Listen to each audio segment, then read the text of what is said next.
Please like and subscribe.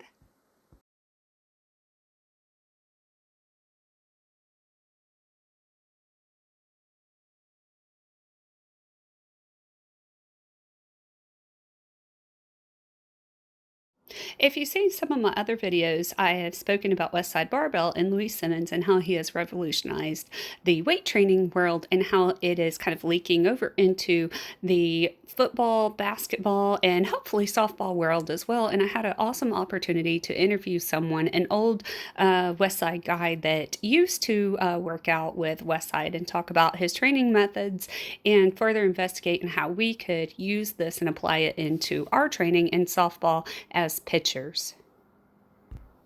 A quick background on Louis is that he started researching Russians and why they were so successful in the Olympics and powerlifting, and he learned a lot through their systems, and he came up with a lot of ingenuitive ideas behind training, such as tire flipping and the chains on the end of the bars, or maybe the bands on the end of the bars, box squats, the reverse hyper. The list goes on everything that he has done to revolutionize the way that training is done.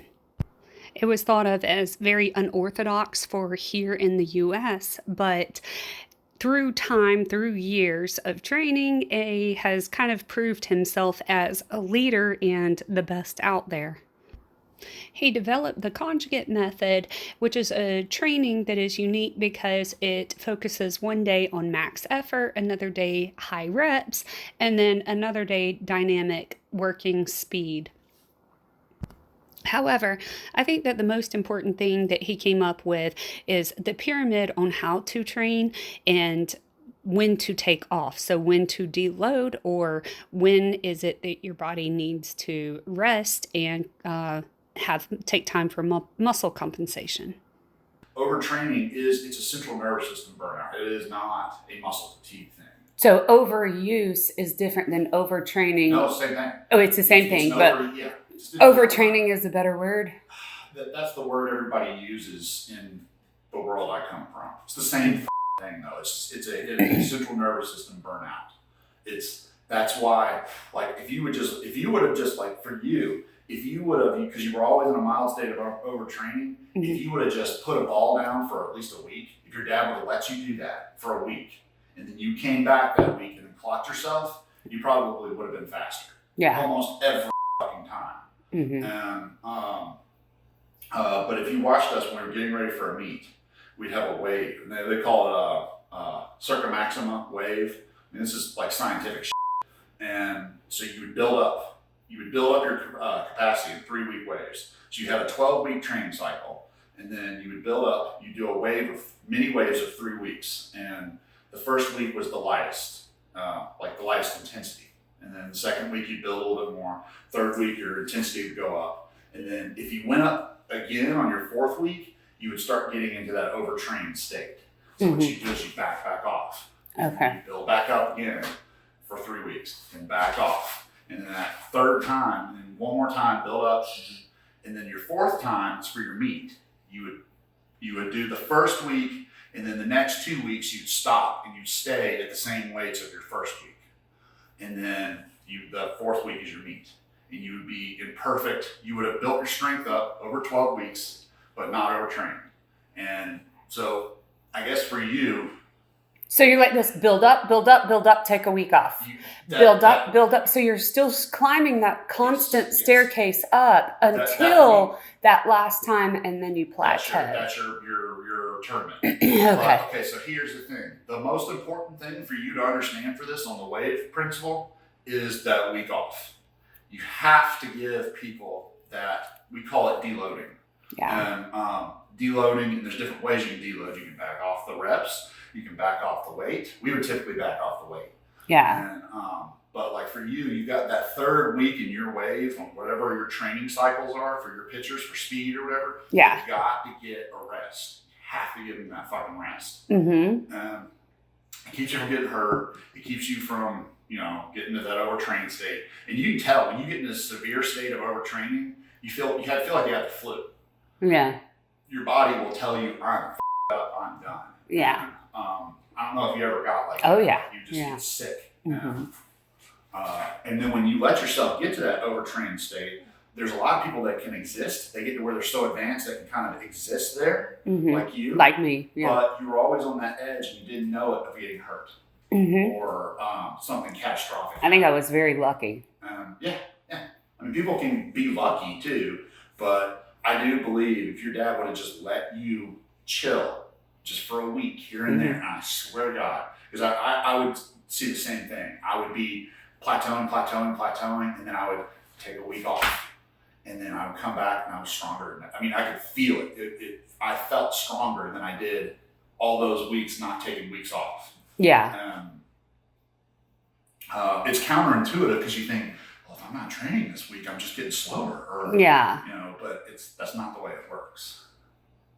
Now, if you laid off for longer periods of time, you start to lose some of your adaptation. But one of the things that I learned is that overuse is really not muscle fatigue, it is central nervous system fatigue. So that was point number one that was made to me. Overuse or overtraining, they are actually the same thing. And central nervous system burnout can also lead to other problems in athletes, not just overtraining, overuse, and becoming injured, but it can also lead to depression.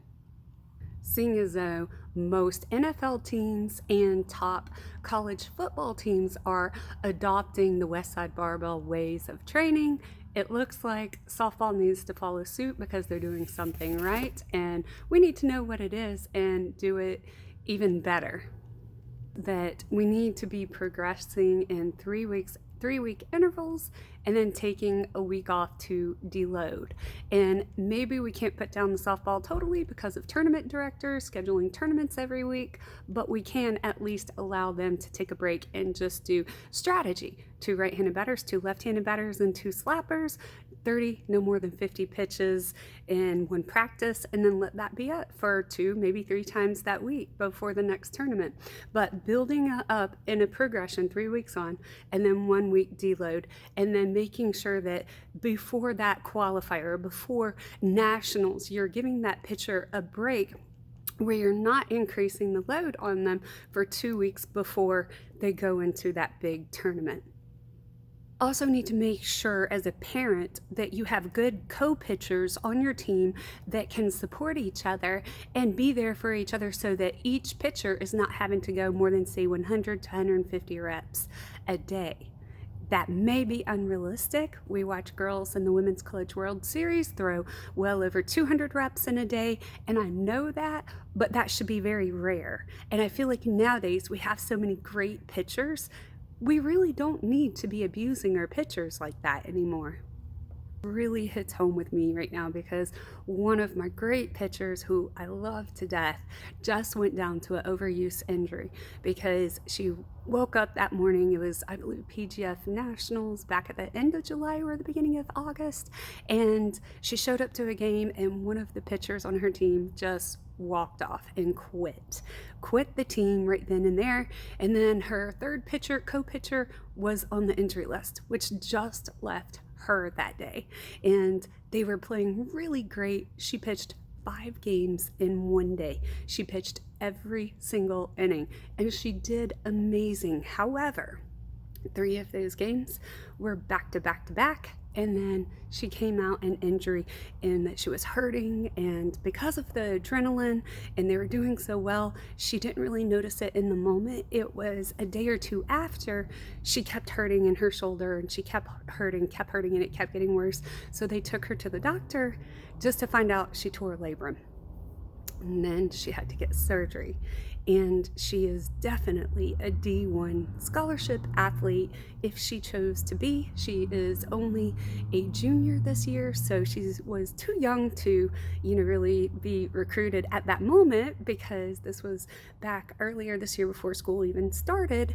But it's just such a terrible situation because I know the hardships that she's about to run into in recovery after the surgery and getting back into it and getting strong again, and making sure that she's back to 100%. And I know that that's hard. So I don't want other girls to have to go through this. It just breaks my heart, and it's not fair. And if there's something that we can do to prevent this, we need to do it. We need to be training better, we need to be training smarter for these girls, because that's what this is all about to begin with.